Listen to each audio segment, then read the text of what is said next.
Hello! Today I will do my presentation on psychoanalysis and the critical lens. For starters, I want to apologize. I thought that for the first part of the project we were supposed to just focus on one lens that fit best and just turn that in.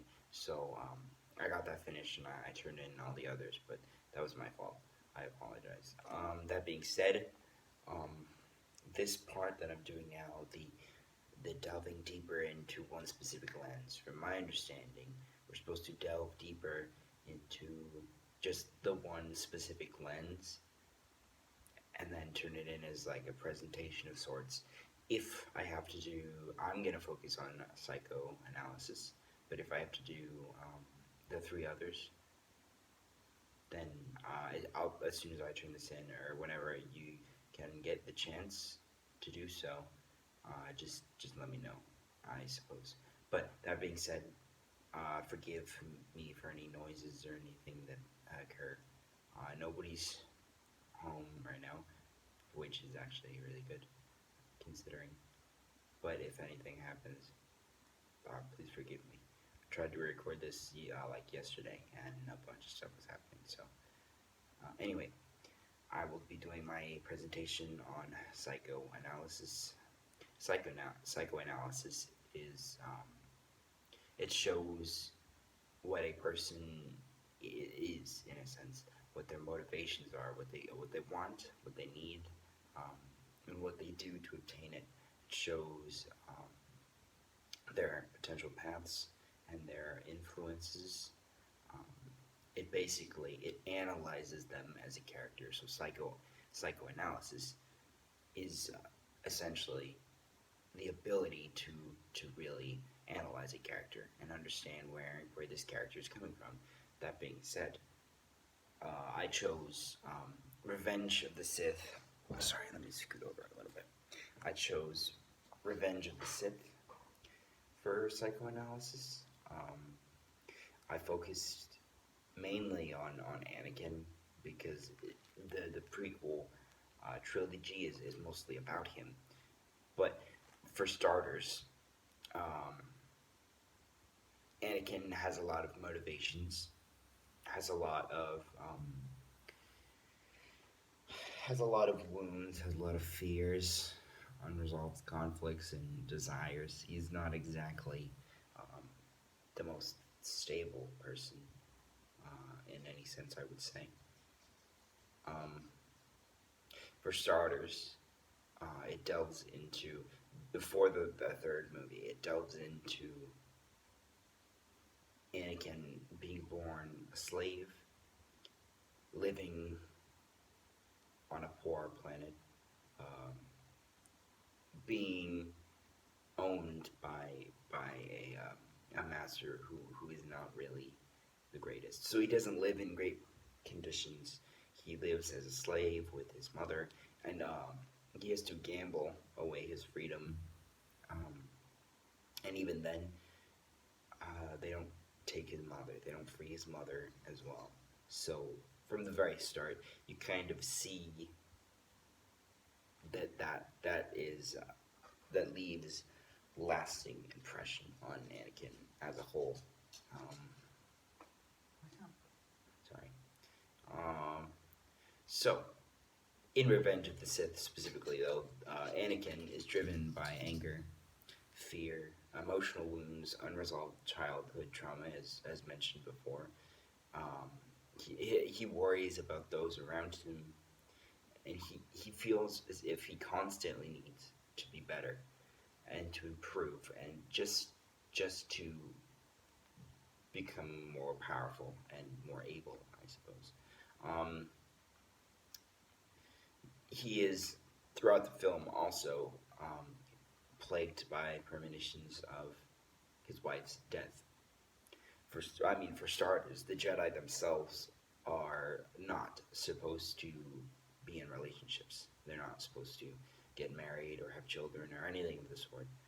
So from the very start, Anakin is married to Padme, and he questions what he thinks is right and wrong in this specific Jedi Order.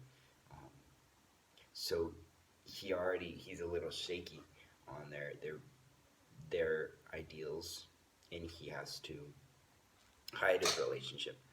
But in the film, he has visions of his wife dying, which in turn would influence him. It influences him throughout the entire film, and entirely. In the end, it basically brings him to become Darth Vader. Um, so, as a whole, the Jedi are driven by their desire for order and for peace in the galaxy. They want to, I would say, in a sense, that they're kind of Marxist. I went over this a little bit in the Marxist lens, because they're all about equality for everybody, and everything is the same. I delved into it a little more, but regardless, Obi-Wan Kenobi is kind of like the angel on Anakin's shoulder, and Chancellor Palpatine is kind of like the devil. So the super ego, the ego, and the id. That I'll delve more into that later. But so Chancellor Palpatine is very close with Anakin, and he kind of manipulates him. He kind of makes him do what he wants, and this influences Anakin in a great number of ways. He manipulates Anakin, and tries to make him what he wants, and that from the very start is also something that drives Anakin, and that is a whole plot on its own. Like I said, Anakin is a conflicted individual. He can be rash, bashful, angry, and spiteful. He always wants more, even though he shouldn't, and he knows that he shouldn't. This is part of the internal conflict inside of Anakin. He wants more, which also links to his childhood as a slave.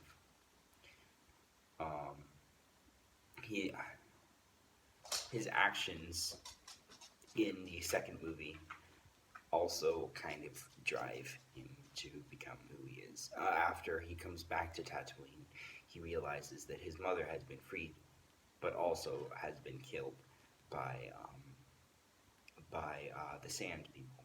So he kind of leans into the id part of his conscience and goes and slaughters them. So from that point, he's already a little unstable.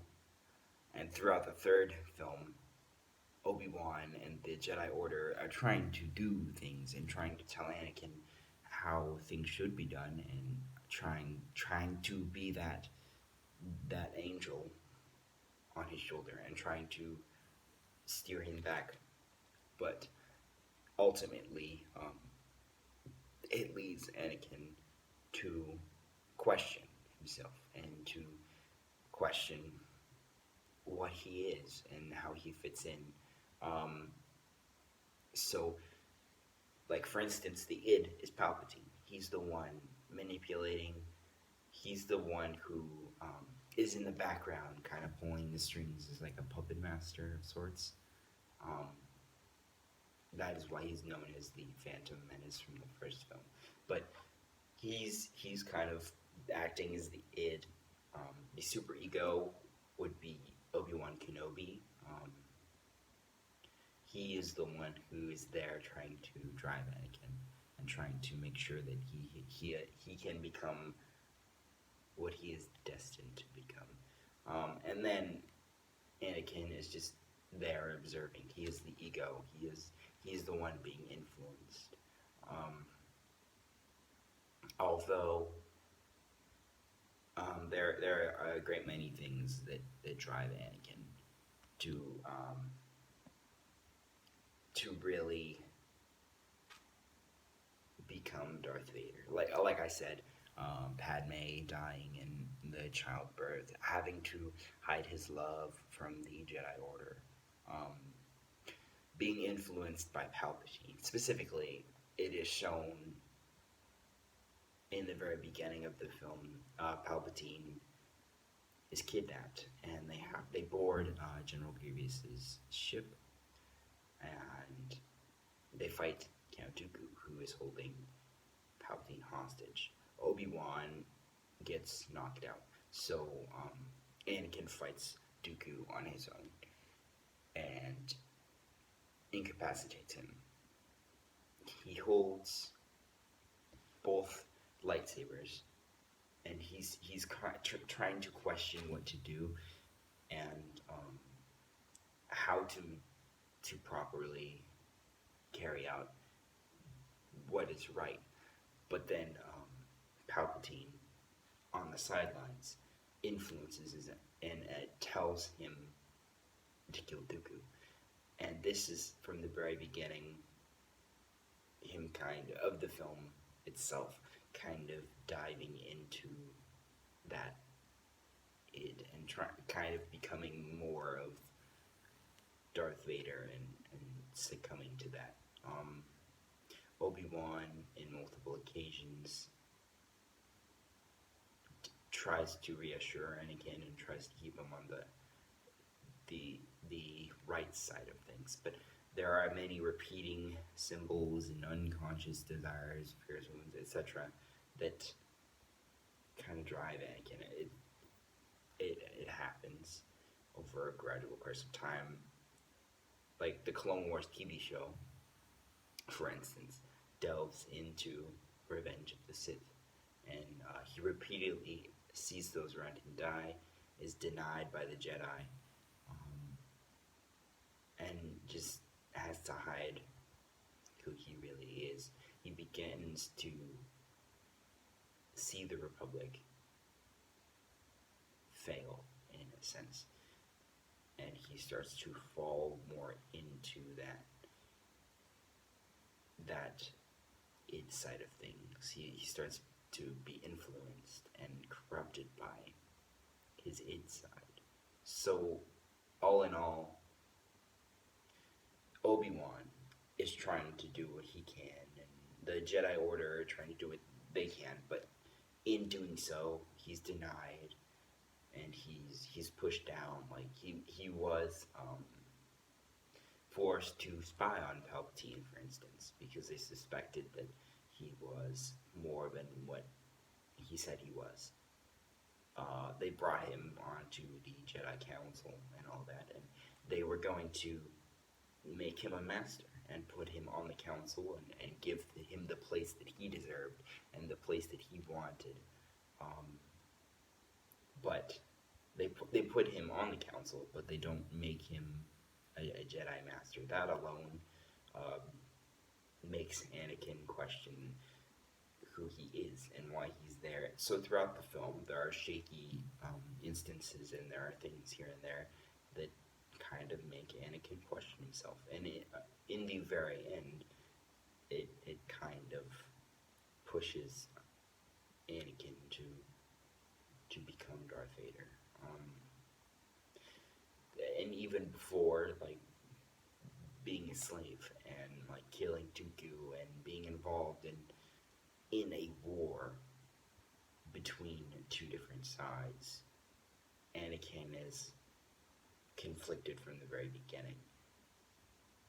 The Revenge of the Sith film kind of brings that all together and reveals Anakin's true wants and true desires, and kind of sets him on that path more towards the id.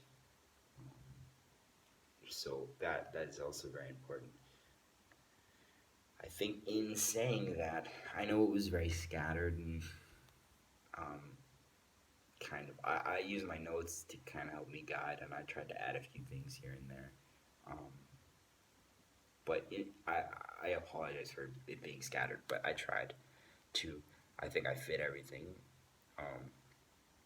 So in the end, I suppose.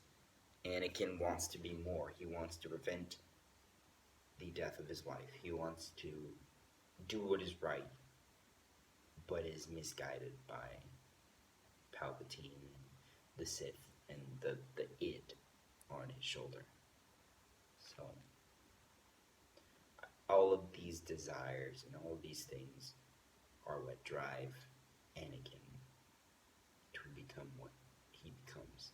So, in saying that, I suppose I can wrap this up. If I have to film for the other two, or the other three, please let me know. From my understanding, we just focus on the one.